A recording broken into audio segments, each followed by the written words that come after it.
আমরা আশা করি আগামীতে এই দেশবাসী শান্তিতে বসবাস করবে ইনশাল্লাহ। আজকের সমাবেশ থেকে আমি দেশবাসীকে এই বার্তা দিতে চাই যে শহীদ প্রেসিডেন্ট জিয়াউর রহমানকে 7ই নভেম্বর সিপাহী জনতা মুক্ত করে এদেশে দলীয় গণতন্ত্র চালু করেছিল, দেশ উন্নয়ন হয়েছিল, সারা বিশ্বে বাংলাদেশের সুনাম বয়েছিল।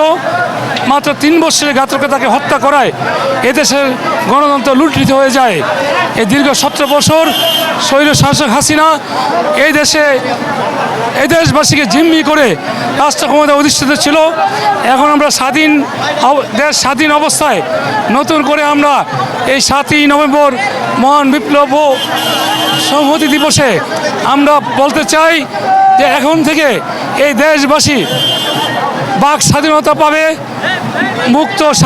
বাক স্বাধীনতা পাবে, এদেশে ন্যায় বিচার হবে, সামাজিক নিরাপত্তা এবং ভোটের অধিকার ফিরে পাবে, বহুদলীয় গণতন্ত্র চালু হবে এবং আমাদের ভারপ্রাপ্ত চেয়ারম্যান জননন্দিত জনতা জনাব তারেক রহমান সাহেব বলেছেন সমস্ত দলকে নিয়ে একটি ঐক্যবদ্ধ সরকার গঠন করবে, সেই সরকারের মাধ্যমে সারা দেশের উন্নয়ন করবে ইনশাল্লাহ।